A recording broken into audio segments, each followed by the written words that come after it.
රශ්මි ජයසිංහ රශ්මි ජයසිංහ කියන්නේ මේකම බන්ධනාගාරයේ වහලය උඩ කාගෙත් ආදරය දිනාගත් තරුණය. එයාගේ පෙනුම අපේ රංගන ශිල්පිනියක් වන ශලනි තාරකා වගේ.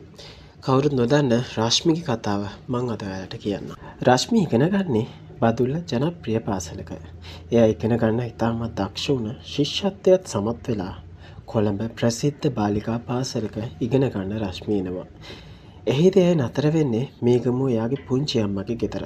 කුඩා කාලේ ඉඳන් නෙට්බෝල් ක්‍රීඩාවට දක්ෂ ඇය සම්මාන සහතික වලින් අඩුවක් නැතුව උපහාර ලබපු කෙනෙක්. පාසලේ A level වෙනකන් හොඳින් අධ්‍යාපනය ලබන ඇය ඉතාමත් දීප්තිමත් ශිෂ්‍යාවක් සහ ශිෂ්‍ය නායිකාවක්ද වුණා.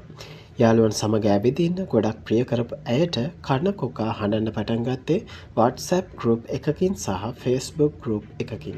යාළුවන්ගේ පෙම්වතුන් හමු වෙන්න ගිය වෙලාවක තමාගේ යාළුවෙක්ගේ පෙම්වතෙක්ගේ යාළුවෙක් ඔවුන්ගේ WhatsApp group එකට එකතු වෙනවා.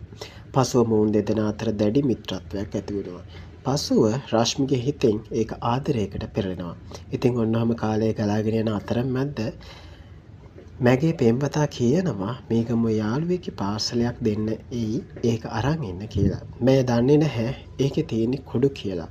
ඔහු මේව කුඩු ප්‍රවාහනය සඳහා යොදා ගන්නවා. ඒ ලෙවල් ඉවර වෙලා ප්‍රතිඵල බලාපොරොත්තුවෙන් සිටින ඇය නොදැනුවත්වම කුඩු ප්‍රවාහනය කරනවා.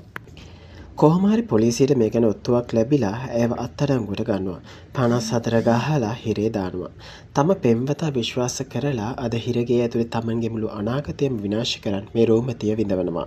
රිසල්ට් ආවහම දැනගන්නේ ඇය වෛද්‍ය පීඨයට තේරිලා කියලා. අනාගත වෛද්‍යවරියක් වෙන්න හීන දැකපු ඇය අද මහවුළු ගෙදර.